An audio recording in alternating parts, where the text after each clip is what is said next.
rebonjour pour ceux qui étaient avec nous tout à l'heure lors du débat avec Jean-Paul Vaillant, Olivier Rigaud et Emmanuel Cos. La suite maintenant de cette semaine du logement accompagné, en vous rappelant que vous pouvez bien sûr interagir dans nos différents échanges en posant vos questions via le chat et on posera toutes ces questions à nos invités. Et puis vous rappelez également que tous les jours à partir de 16h, vous pouvez retrouver l'intégralité, en tout cas le résumé des échanges de la journée sur le site de l'UNAFO. Depuis 2 ans maintenant, les acteurs du logement accompagné que sont Solia, FAPIL et UNAFO mènent une recherche-action sur les relations entre le logement d'insertion et les SIAO. Elle porte sur 3 territoires, la métropole européenne de Lille, la Haute-Savoie et également les Alpes-Maritimes. Et sans surprise, elle pointe un certain nombre de difficultés. Vous ne serez pas surpris. Faisons le point donc sur les premiers enseignements de cette recherche-action avec nos 3 invités maintenant, que je vous présente. Kamel Sely, bonjour Kamel. Bonjour. Chargé de mission à Solia. Maxence Delaporte, bonjour Maxence. Bonjour. Directeur opérationnel d'Interlogement 93, qui est donc le SIAO 93. Et en duplex, Bertrand Declémy. Bonjour Bertrand. Bonjour Stéphane, bonjour à tous. DG d'Areli, une association implantée sur le territoire de la métropole européenne de Lille. Ça tombe bien, et vous allez nous dire tout à l'heure, Bertrand, en quoi cette recherche-action a permis de faire avancer un certain nombre de points. Peut-être une présentation très rapide, en 30 secondes peut-être, de chacune de vos structures. On commence avec vous, Bertrand. Areli. Avec plaisir. Alors, Areli est présente, c'est une association qui est présente dans les Hauts-de-France, dans le Nord et le Pas-de-Calais. Notre siège est historiquement installé depuis 1953 à Lille. Et nous sommes donc propriétaires et gestionnaires de 2000 logements, principalement dans la métropole lilloise, mais également dans le Dunkerquois et l'Arageois.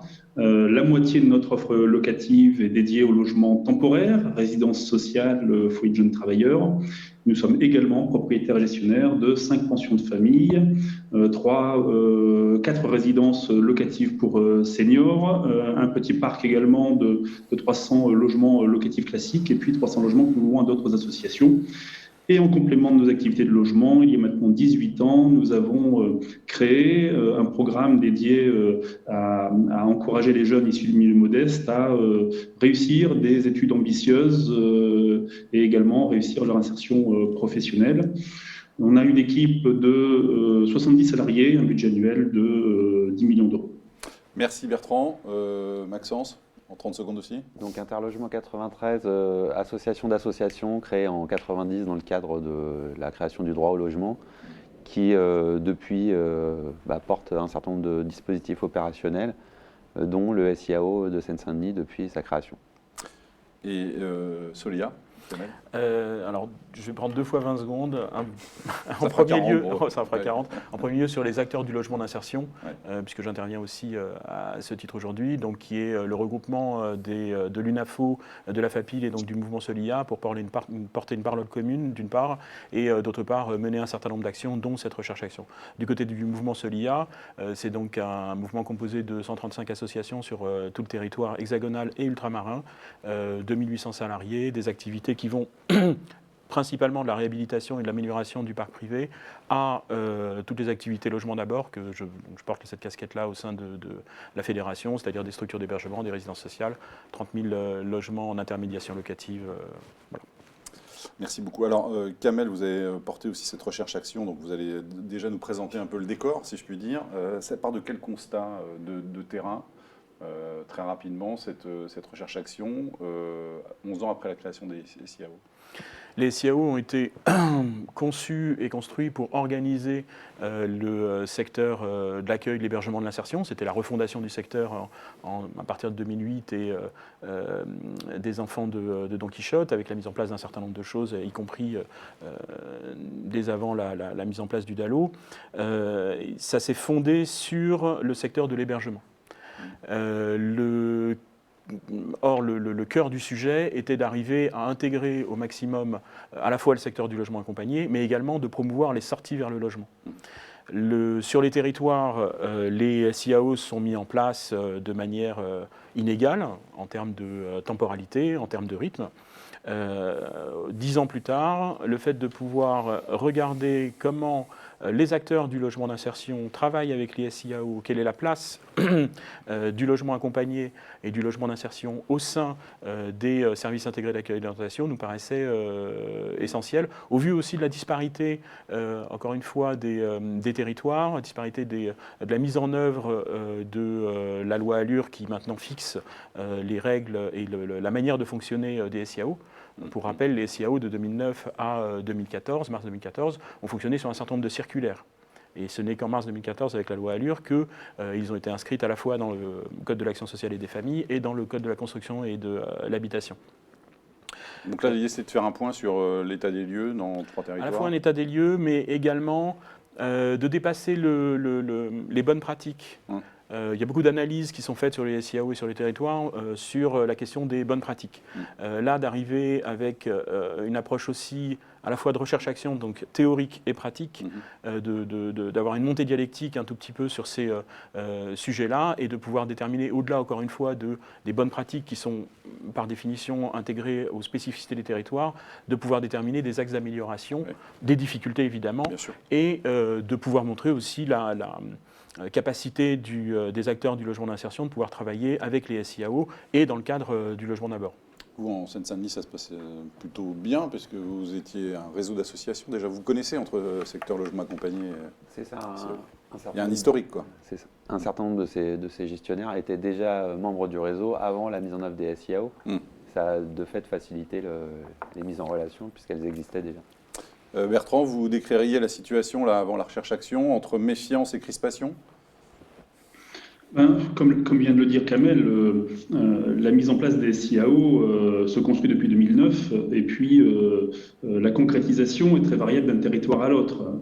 Aujourd'hui, là moi j'interviens concernant la recherche-action sur le territoire de la métropole européenne de Lille. C'est vrai que la relation avec le SIAO à la création a été un petit peu compliquée parce qu'il y a eu incompréhension ou plutôt il y avait la volonté un peu de simplifier les missions du SIAO de la part des services de l'État en disant que le SIAO attribuerait les places de logement accompagné, ce qui a crispé évidemment fortement dès le départ les gestionnaires de logements accompagnés puisque intervenant dans le champ du logement et non de l'hébergement, avec des commissions d'attribution de logement, avec des conventions APL, voilà. Et donc après cette incompréhension dissipée, on a effectivement souhaité pouvoir activement collaborer avec le SIAO en tant que gestionnaire de logements accompagnés. Et parce qu'il y avait cette volonté à la fois de faire bénéficier notre offre de logement aux personnes sans domicile ou hébergées. Notre offre de logement accompagné s'inscrit parfaitement et complètement dans la politique du logement d'abord. Et puis on avait aussi à cœur de respecter nos obligations réglementaires. Kamel vient de le rappeler. On a un cadre qui s'est précisé, juridique, qui s'est précisé dans le temps et on avait à cœur d'y répondre. Et donc, on a engagé des échanges avec le SIAO de la métropole européenne de Lille pour pouvoir collaborer. On va y revenir. Pardon, Bertrand. Si vous m'entendez, on va y revenir justement sur ces échanges que vous avez eus avec le SIAO et sur les pistes d'amélioration. Je voudrais juste qu'on revienne peut-être sur le travail qui a été mené dans cette recherche-action autour. On va essayer de se concentrer, parce qu'on ne pourra pas être exhaustif en 3 quarts d'heure, sur 3 thématiques principales que vous avez identifiées. Donc l'observation sociale, l'information réciproque et l'accompagnement social, et qu'on voit un peu quels sont les constats, les pistes d'amélioration. Quand on parle d'observation sociale, on parle de quoi ? C'est la question de qui on parle finalement qui est en jeu ? Oui, le vrai questionnement, et de manière très très pragmatique, c'est cette question-là, c'est de qui et de quoi on parle. L'imagerie ou l'image qu'on peut avoir des personnes sans abri, des personnes sans domicile, elle est assez variée, mais on a cette image des grands marginaux, des personnes dans très grandes difficultés qui sont dans les rues. La réalité de la rue, c'est que ce n'est pas ça. Ce n'est pas que ça, c'est aussi ça. Donc d'arriver à pouvoir que les SIAO puissent justement montrer cette diversité des situations de rue, diversité en termes sociologiques, en termes de ressources, en termes de difficultés sociales, c'est pour nous une chose assez essentielle parce que cela conduit également à pouvoir proposer des solutions différentes à des personnes ayant des difficultés différentes, et pour lequel le logement accompagné ou le logement d'insertion peut complètement répondre. C'est-à-dire que vous êtes en manque d'informations ? les acteurs? On est en manque d'informations. De restitution. On est évidemment en manque de restitution dans une optique, j'allais dire, programmatique. C'est-à-dire d'arriver à ce que les SEO puissent nous dire qu'est-ce qu'il faudrait faire. C'est aussi une de leurs fonctions. Il y a également le fait d'arriver, et là c'est une question d'interconnaissance, à diminuer les appréhensions réciproques, et en particulier les appréhensions probablement aussi de nos opérateurs sur qui on va nous envoyer. Oui. Comment on va accompagner les personnes, mais d'arriver à pouvoir parler des gens, c'est quand même notre métier de les accompagner. C'est le métier du SIAO de pouvoir leur trouver des solutions. Et à partir du moment où on se réunit autour de la table et on arrive à parler des personnes et de leurs difficultés, évidemment on se retrouve et on est beaucoup moins sur une sorte de méfiance réciproque que Bertrand évoquait. Donc déjà un problème de savoir de qui on parle, Bertrand, c'est ce constat que vous faisiez aussi? Oui, effectivement. Avec quelles conséquences, aussi? On souffrait en fait de ne pas avoir suffisamment d'orientation aussi de la part du SIAO, parce que le SIAO de la métropole lilloise, comme les grosses agglomérations, souffrait quand même d'une pression forte à gérer les places d'hébergement et donc avait priorisé la gestion de ces places d'hébergement et effectivement regrettait, malgré toute la bonne volonté des équipes du SIAO de la métropole, on regrettait de ne pas avoir suffisamment d'orientation de personnes sans logement ou hébergées. Maxence, c'est un constat que vous faites aussi? Alors nous, du point de vue du SIAO, en termes d'observation, on a un rôle à jouer sur les territoires. Et cette fonction, heureusement, en Seine-Saint-Denis, elle est possible grâce à des moyens et des dotations de l'État qui nous permettent d'avoir des postes spécifiques sur l'observation des besoins. Ce qu'on peut en tirer comme leçon, c'est qu'on arrive à répondre à peu près une demande sur 10, donc c'est très peu, mais que parmi ces demandeurs, un peu plus de la moitié relève d'un hébergement et l'autre moitié plutôt d'une solution de logement.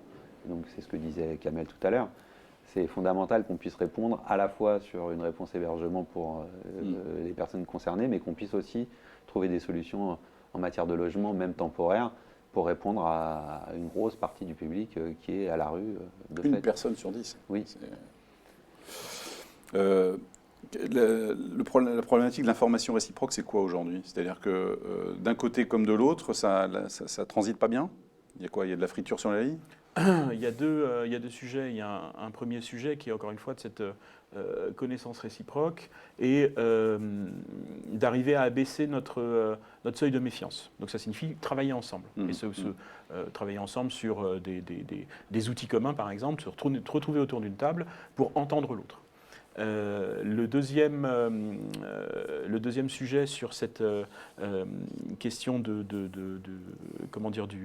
travail en commun, c'est d'arriver à identifier pour chaque situation des dispositifs qui conviennent, des moyens d'accompagnement qui seraient les plus adaptés en fonction des besoins des personnes, de leurs capacités, aussi de leur envie, et de pouvoir déterminer comment arriver à mobiliser ces moyens d'accompagnement sociaux dans nos dispositifs.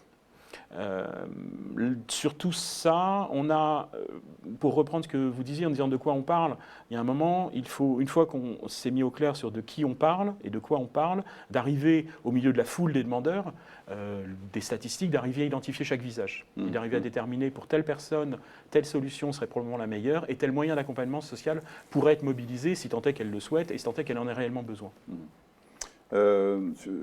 Ma question était aussi par rapport à l'information que vous donnez sur vos disponibilités et sur l'information que le SIAO vous renvoie sur les personnes qui sont en besoin et en demande. Il y a un outil, alors évidemment il faut l'aborder à un moment, qui est le SI-SIAO, donc le système d'information des SIAO, qui est développé depuis à peu près 2011, qui, de notre point de vue, a démarré sur des bases un peu bancales, on va dire, qui s'est amélioré quand même au fil du temps.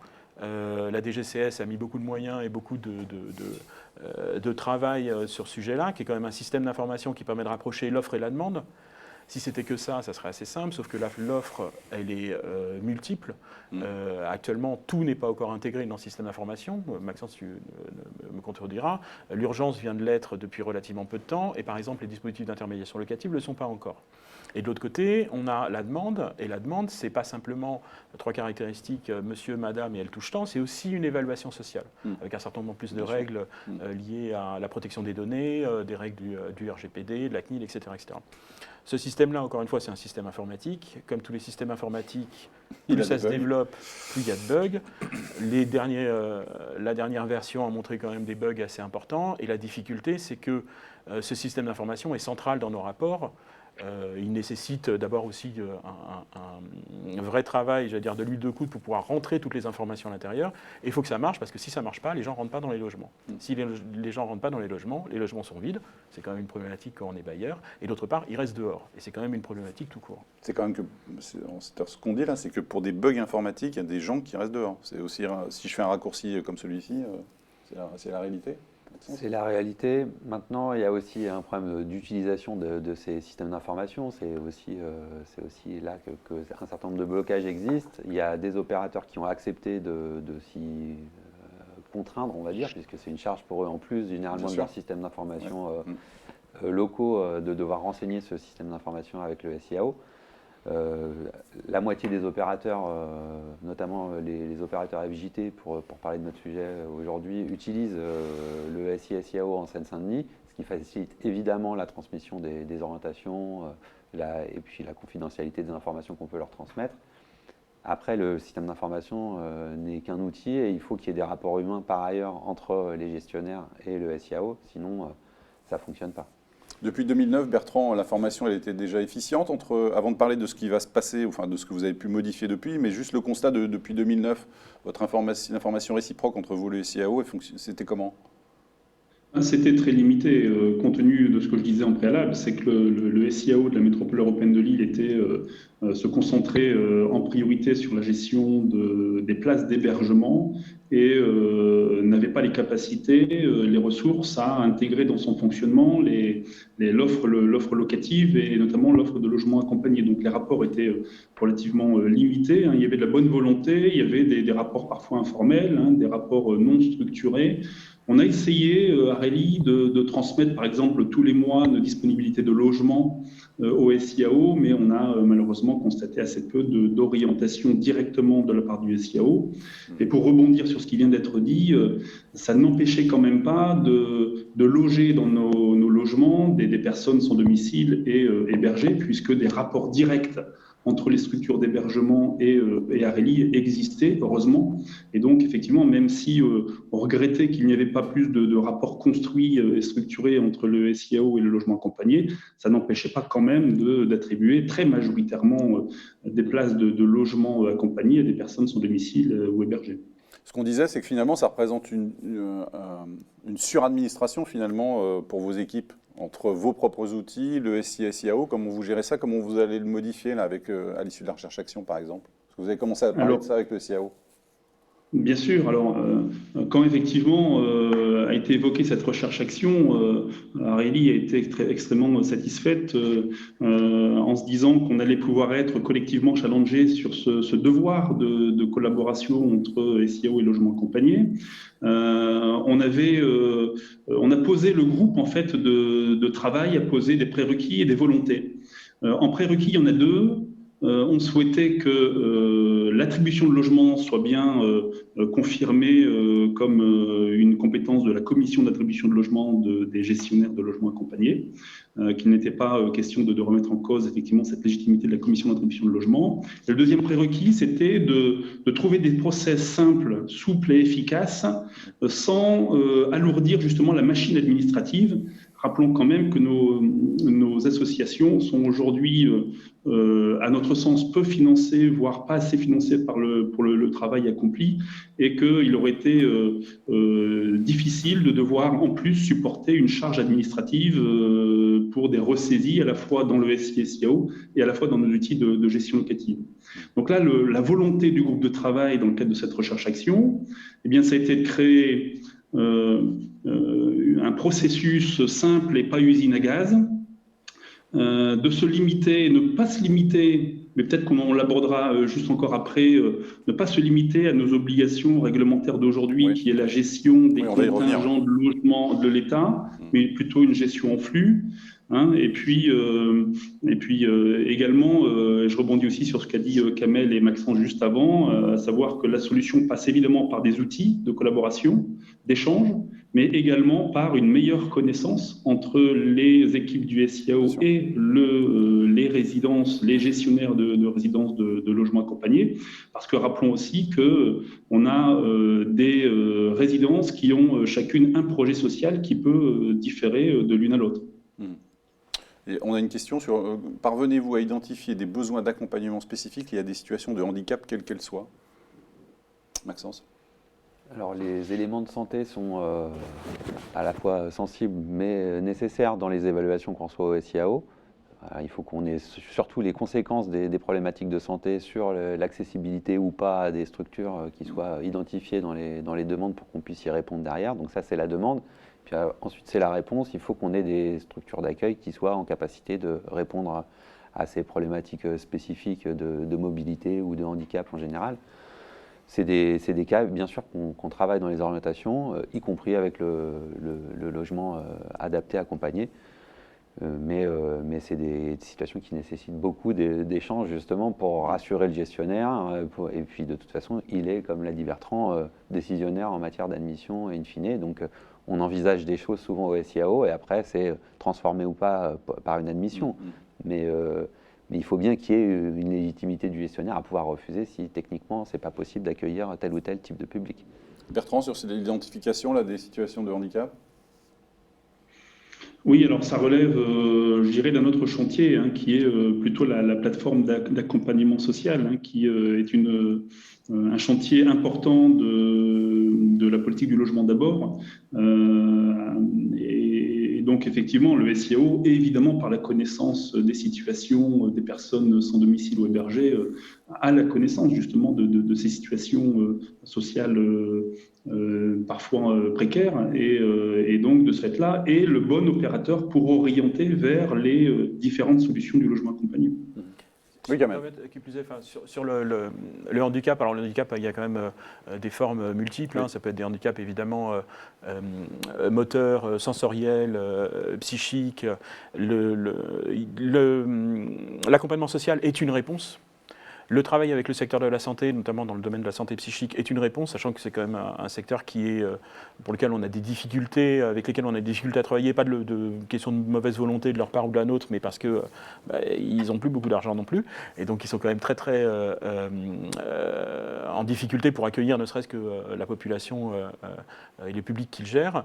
On a aussi, nous, un travail à faire sur l'adaptation aussi de nos logements, à la fois en termes de mobilité, mais également sur des questions de handicap sensoriel. Moi, j'ai pu voir des refus en résidence sociale pour quelqu'un qui était sourd parce que le système d'évacuation, d'alarme ne pouvait pas être adapté. Alors, du côté de Solia, ça nous embête un peu. On fait 58 000 adaptations aux personnes âgées, personnes handicapées. C'est notre boulot de faire ce genre de choses. Il y a clairement un travail là-dessus à faire avec les opérateurs pour installer, par exemple, un système d'alarme incendie visuel dans cette situation-là et pas dire « Ah ben non, monsieur est sourd, il va rester dormir dehors ». Donc, il y a aussi un travail là-dessus pour s'adapter. Non pas justement pour s'adapter aux problématiques des personnes qui ont besoin d'une structure adaptée.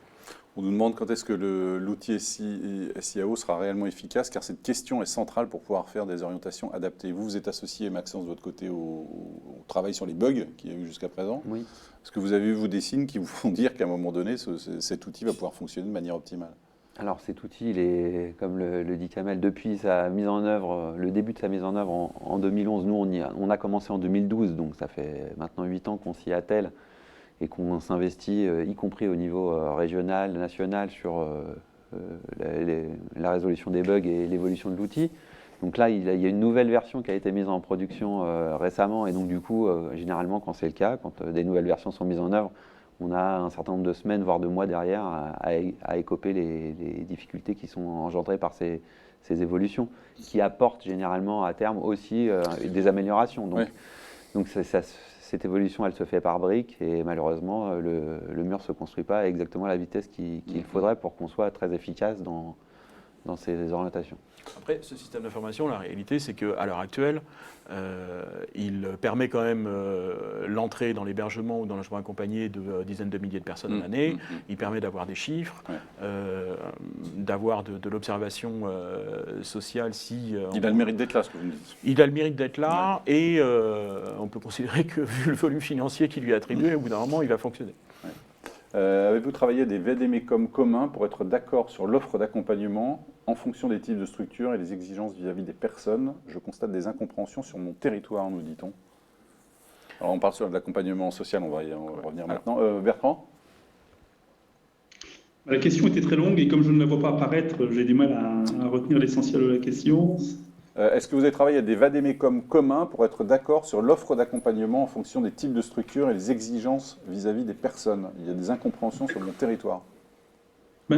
Toujours sur le sujet de la recherche-action, effectivement, on a recherché à se comprendre entre gestionnaires de logements accompagnés et le SIAO, et en présentant aussi toute la palette de ce que propose le logement accompagné. On a parlé tout à l'heure de logement pour des personnes en handicap. On a des solutions de résidence accueil, par exemple, pour le handicap psychique. Et effectivement, on a dans cette recherche-action à la fois travaillé sur des solutions d'outillage par le biais du SI et SIAO. On a également passé par une étape de meilleure connaissance. Alors, ça a été l'organisation de rencontres entre des responsables de résidence et les équipes du SIAO. Alors, aujourd'hui, on n'a pas formalisé des VDMECOM, mais en tout cas, on a enclenché un cycle de rencontres pour justement mieux se connaître et expliquer aussi aux équipes du SIAO en quoi la totalité de la palette du logement accompagné était différenciée, pouvait répondre à des situations personnelles différentes. Avec des visites, donc effectivement, du personnel du SIAO dans les structures, c'est ça? Alors, on l'a rêvé, Ah oui? mais le Covid nous a beaucoup contraints et donc on a quand même réussi, entre deux confinements, à pouvoir organiser des rencontres de groupe. Et effectivement, dans les mois qui viennent, il est prévu avec nos collègues du SIAO de la métropole européenne de Lille de poursuivre cette meilleure connaissance avec des visites de résidence, effectivement, et puis des relations beaucoup plus directes entre responsables de résidence, travailleurs sociaux qui travaillent chez nous et équipes du SIAO. Oui, sur ce sujet, actuellement, il y a alors, on n'a pas cité l'ANSA, l'Agence Nouvelle des Solidarités Actives, qui met en œuvre cette recherche-action qu'on a sélectionnée avec nos collègues de la FAPIL et l'UNAFO. On travaille sur des projets de ce type de guide, notamment dans la Haute-Savoie. Et les réactions qu'on a pu avoir et ce qu'on en tire de l'élaboration d'un guide qui permet de dire voilà, une résidence sociale, ça ressemble à ça, une pension de famille, ça ressemble à ça, c'est que c'est fractal en fait. C'est d'abord, on parle des résidences sociales, et puis après on commence à descendre un tout petit peu, s'apercevoir que telle résidence sociale, c'est pas la même chose que telle autre. Il y a un certain nombre de types, on l'a évoqué, entre les FTM, les résidences jeunes actifs, etc. Et puis après, telle résidence précisément, elle a des logements au 3e étage, il n'y a pas d'ascenseur, donc c'est compliqué pour telle et telle autre personne. Donc il y a une vraie question de la complexité des dispositifs, qu'on peut arriver à faire en effet des VDMECOM et des guides simplifiés, mais il y a une vraie question qui est est-ce qu'on répond à la complexité par la simplification? La réponse est non. On répond à la complexité par la complexité. On répond à la complexité par la complexité des systèmes qui permettent de réguler ça. Donc il y a une vraie question d'information des travailleurs sociaux. Faut-il tout leur dire jusqu'au dernier détail, ou plutôt leur permettre d'avoir un guichet unique qui leur permet de s'adresser aisément, notamment je pense là, au SIAO, à un opérateur SIAO qui va permettre de lui dire, pour telle situation, il est probable que telle résidence soit meilleure que telle autre. Ouais. Telle pension de famille meilleure que telle autre. Parce que même si les pensions de famille ont l'air d'être un bloc monolithique, en réalité, elles sont toutes différentes, elles ont des projets sociaux différents, une vie à l'intérieur qui est différente. Donc cette question-là de faut-il surcharger la barque des collègues travailleurs sociaux en leur expliquant tout et n'importe quoi, sachant que du côté de la polyvalence, ils font absolument tout, entre les situations d'expulsion locative à la protection de l'enfance et les situations de logement. Il y a un vrai questionnement là-dessus, j'allais dire, de partage de l'information, de comment on peut amener et soulager le travail des collègues sur le terrain, en contact avec les personnes. Quelle réponse là-dessus en Seine-Saint-Denis? Alors, on s'est constitué des outils partagés. On a notamment un tableau format A3 sur lequel figurent l'ensemble des réponses que porte le SIAO, de la mise à l'abri par le 115 jusqu'à l'enregistrement dans Ciplo pour l'accès au logement pérenne, qui passe par effectivement toutes les offres de logement adaptées, accompagnées dont on parle aujourd'hui. Et on a essayé de simplifier en tout cas l'offre de services de ces différents types d'établissements. Après, bien sûr que c'est un guide, donc on ne va pas après dans les détails structure par structure, mais on fait vivre cette formation, on va dire, c'est un bien grand mot, mais ces informations auprès des différents prescripteurs par le biais d'une session de formation qu'on produit chaque semaine, qui est actuellement en ligne, mais qu'on réalise en présentiel habituellement au SIAO, et qui permet de parler de toutes ces différentes typologies de réponses qu'on a à la main. Ça, c'est une partie de la réponse. Et puis ensuite, il y a tout le travail sur les demandes et le traitement de chacune des demandes avec les travailleurs sociaux du territoire qui, là aussi, permettent d'identifier quelle réponse à l'intérieur du segment logement adapté accompagné on va pouvoir envisager pour tel type de situation. Donc oui, c'est des choses qu'on travaille avec les prescripteurs. Un dernier élément sur la question de l'accompagnement, vous l'avez cité, c'est la question du droit commun, du service social départemental, des missions locales, d'un certain nombre d'acteurs qui accompagnent les publics à côté des établissements dont on parle. Et ça, c'est très important, parce que pour qu'une situation tienne, notamment dans un logement adapté, accompagné, bien souvent, il faut qu'il y ait un accompagnement de droit commun qui soit par ailleurs mis en œuvre sur le territoire. Et l'opérateur seul ne peut pas faire face à toutes les difficultés que rencontre un ménage, notamment en résidence sociale, quand il n'y a pas de poste de travailleurs sociaux dédiés qui sont prévus in situ de façon continue. Il y a une nécessité d'une compréhension de vos capacités par le SIAO. Est-ce qu'il n'y a pas aussi une nécessité d'exprimer, vous, acteurs, vos limites à certains moments? Oui, alors c'est même assez... c'est paradoxal par rapport à notre positionnement d'opérateur, d'entreprise du secteur de social et solidaire. Une part de notre métier, c'est d'expliquer qu'on sait tout faire. C'est comme ça qu'on communique de manière positive en disant qu'on est des experts, etc., etc. La réalité de l'accompagnement des personnes, c'est qu'à un moment, il faut arriver à pouvoir exprimer le fait qu'on a des limites. On a des limites en termes d'accompagnement. Bertrand évoquait la question des financements. Je ne vais pas rentrer dans ce sujet, je pense que tu pourras le faire bien mieux que moi. Mais pour une bonne part des résidences sociales, l'accompagnement social est relativement limité. Il y a un certain nombre de fonds de solidarité logement qui financent de l'accompagnement social in situ. Ce n'est pas le cas partout. Pour les foyers de jeunes travailleurs, c'est la même chose. Dans l'intermédiation locative, on a obtenu depuis 2 ans d'avoir un petit financement sur l'accompagnement social, mais ce n'est pas le cas sur tous les segments de l'offre. Le forfait pension de famille est passé là, cette année, plutôt en 2021, il va passer de 16 € à 18 € par jour. C'était une demande quand même qui était portée depuis des années par tout l'ensemble du secteur associatif. Donc il y a un moment, on a des limites. On a des limites en termes d'accompagnement. On a évoqué la question des difficultés psychiques des personnes pour lesquelles il faut travailler en partenariat. Donc c'est en effet à nous, opérateurs, de pouvoir dire il y a des situations qu'on peut accepter dans nos logements, qu'on peut accompagner. Il y en a d'autres pour lesquelles il faut qu'on soit soutenu. Qu'on fasse nous-mêmes l'accompagnement ou que ça soit fait par ailleurs, en partenariat. Et ce travail-là, avec le secteur de la santé psychique, le secteur tout court, la polyvalence de secteur, est essentiel. Il y a un point là-dessus, sur cette mobilisation de l'offre d'accompagnement, à la fois adaptée aux personnes, en temporalité, en durée, en intensité. On a un vrai sujet sur cette question-là, puisque cette offre d'accompagnement, elle est séparée entre plusieurs financeurs, et que cette mobilisation-là, elle est extrêmement lourde administrativement. Au moment où on est en 2020 et le terme agilité revient dans tous les discours, il y a un moment où il faut qu'on soit aussi agile, même s'il s'agit d'argent public, même s'il y a besoin d'un contrôle normal, parler très très pratiquement, c'est nos impôts, donc il y a un moment où il faut qu'on sache à quoi ça sert et pourquoi ça sert, mais mobiliser cette offre-là de manière aisée n'est pas toujours justement si facile sur le terrain. Bertrand, vous avez commencé à évoquer le sujet tout à l'heure, mais racontez-nous là comment vous êtes passé avec le SIAO d'une gestion en stock à une gestion de flux. Racontez-nous comment c'est passé. Alors, je rebondirai quand même juste un instant, quelques secondes sur la question du modèle et du financement, et notamment des résidences sociales. Effectivement, aujourd'hui, pour information, le poids de l'action sociale chez Areli, il est financé à 60% par les subventions et 40% par l'association Areli elle-même.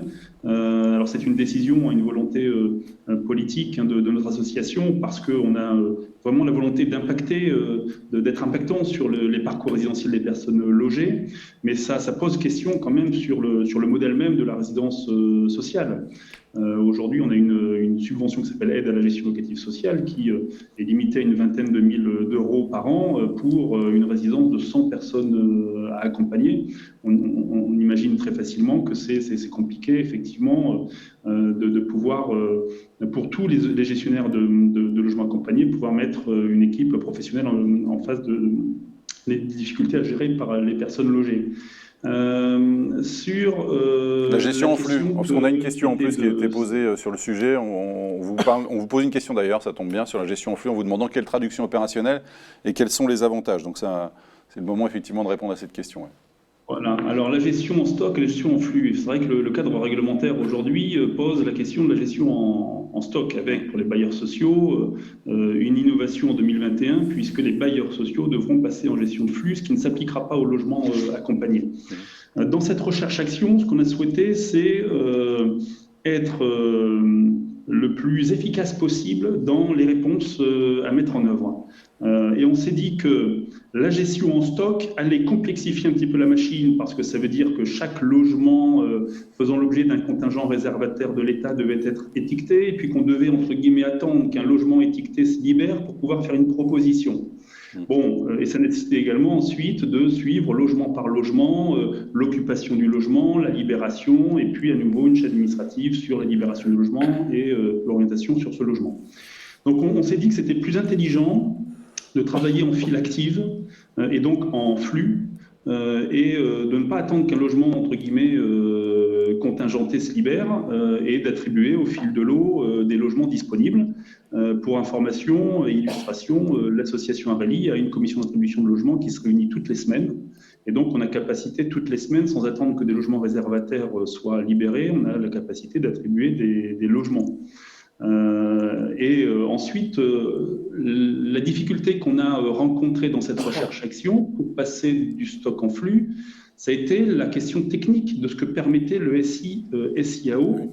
Et là, je souhaite vraiment saluer et remercier les équipes du SIAO qui ont été extrêmement impliquées dans la démarche de recherche-action et qui ont, avec un outil contraint, qui en plus connaît un certain nombre de bugs, et je ne reviendrai pas sur ce que Kamel et Maxence viennent d'évoquer juste avant, cette équipe du SIAO en tout cas a réussi à trouver de manière astucieuse des possibilités d'utilisation du logiciel nous permettant à la fois de gérer des flux et aussi de limiter le travail de saisie administrative. Par exemple, un gestionnaire de logement accompagné n'aura pas à ressaisir des informations administratives sur les demandeurs de logement. Le demandeur le fera sa demande de logement traditionnellement sur notre site internet. Et puis simplement viendra consulter le SIAO par rapport aux personnes qui sont en attente de logement dans le logement accompagné, en résidence sociale et en résidence jeunes travailleurs. Et nous, gestionnaires, on viendra renseigner, donc demande par demande, la date de commission d'attribution de logement, la date d'entrée du demandeur, le refus et le motif éventuellement de refus de la commission d'attribution de logement ou le refus du demandeur lui-même. Et puis on viendra également donc renseigner la date d'entrée de la personne dans notre parc. Bertrand, vous faites un bilan une fois par mois des attributions pour vérifier que vous êtes bien dans les 25%?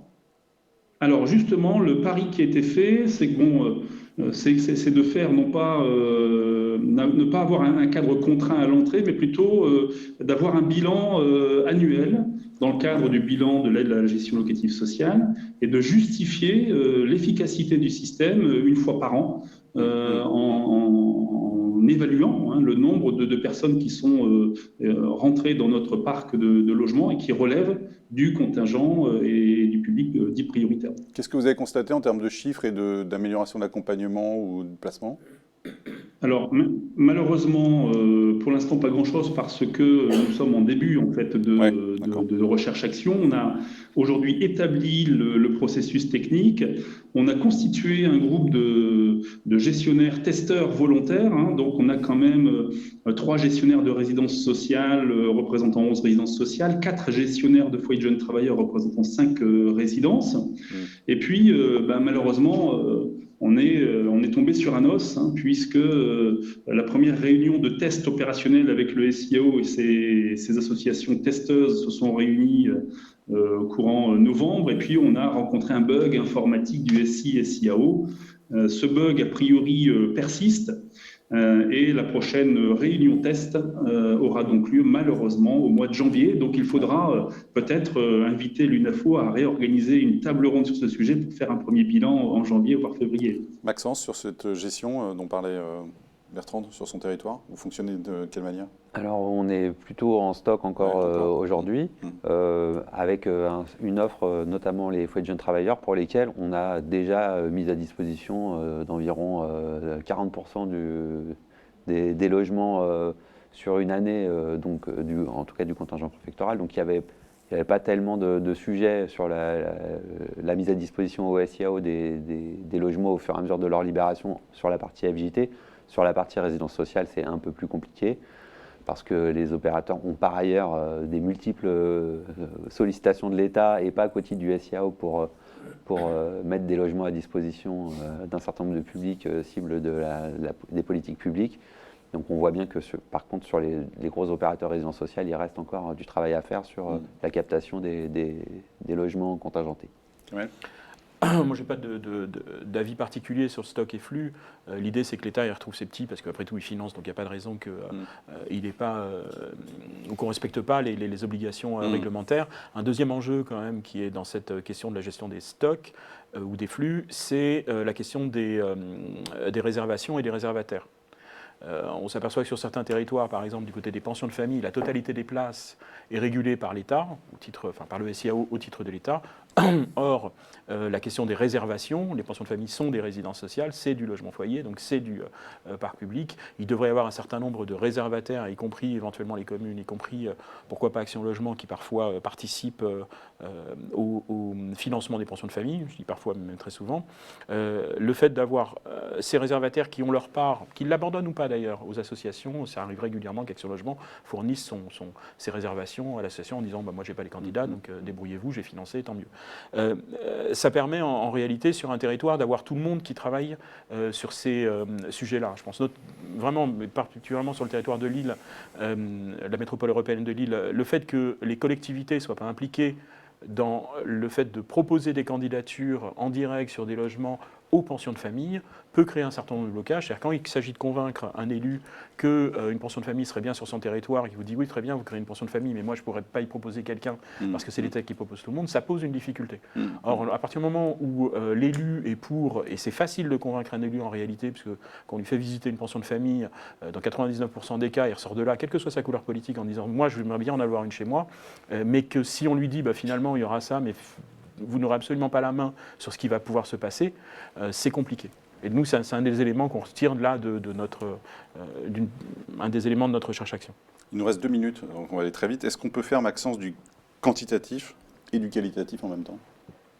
Alors, nous, heureusement qu'on fait un peu de quantitatif sur le logement adapté accompagné en Seine-Saint-Denis, puisque parmi une réponse sur 10, finalement, donc, sur les 1300 réponses qu'on apporte aux 10 000 ménages demandeurs sur une année, on a la moitié de ces réponses qui sont sur le versant logement, notamment sur le logement adapté accompagné. Donc, c'est peu, finalement, c'est 650 accès au logement sur ce contingent-là, sur 15 000 logements de ce type en Seine-Saint-Denis, puisqu'on est un des territoires les plus dotés en la matière. Donc oui, on peut faire du quantitatif, mais il faut surtout faire du qualitatif, notamment dans les relations, pour que la machine s'enclenche avec le SIAO. Et quelque chose que je n'ai pas dit et qui est très important, il faut aussi que les gestionnaires puissent compter sur le SIAO quand ça dysfonctionne, quand il y a des problématiques psychiques trop importantes, par exemple, à gérer au sein d'une prise en charge. Il faut que le SIAO puisse dégainer des réorientations. Et ça, c'est fondamental pour que les relations se construisent durablement. En 1 minute, Kamel, la suite de la recherche-action, c'est quoi le calendrier? Alors, le calendrier, il est un peu affecté par la situation sanitaire. L'idée, c'est quand même en 2021 et probablement dans le premier quadrimestre, on va dire, d'arriver à faire une journée acteur du logement d'insertion qui va pouvoir restituer ça avec les gens de l'ANSA. C'est d'arriver aussi à utiliser cette recherche-action pour dire une chose très simple, c'est que le logement accompagné ou d'insertion, il est entre l'hébergement et le logement. On a besoin des SIAO comme les SIAO ont besoin de nous pour leur public parce que la réalité particularité du logement accompagné, c'est que c'est la première marche d'accès vers le logement. Ça permet de sortir les gens de la rue. On a des personnes intérimaires, travailleurs pauvres, qui dorment actuellement dans leur voiture ou dans le métro. Ouais, le fait de les faire rentrer en résidence sociale, ça leur permet d'avoir un gain réel et une accélération de leur sortie vers un logement pérenne. Donc prendre la totalité de notre place en matière de logement d'abord, sur notre secteur. Or, les résidences sociales sont quand même relativement oubliées de ce plan-là. Voilà, c'est toutes ces choses-là, cette portée politique qu'on va pouvoir avancer dans 2027. Effectivement, le débat était très bref, mais il y avait beaucoup de questions, on s'en doutait qu'il y aurait beaucoup de questions sur ce débat-là. Pardon si nous n'avons pas pu toutes les traiter, mais effectivement, comme vous l'évoquiez, Kamel, d'autres temps d'échange seront prévus avec Solia et FAPIL et donc l'UNAFO, sans doute une journée qui sera consacrée aux acteurs du logement d'insertion l'année prochaine. On y reviendra. Merci Bertrand. Merci beaucoup. Merci. Merci à Maxence, merci à vous Kamel. Cet après-midi, donc, les rendez-vous exposants, la semaine du logement accompagné continue, d'autres échanges encore demain. Et à partir de 16h, donc, le résumé de tous les échanges sur le site de l'UNAFO. Merci à vous. Au revoir.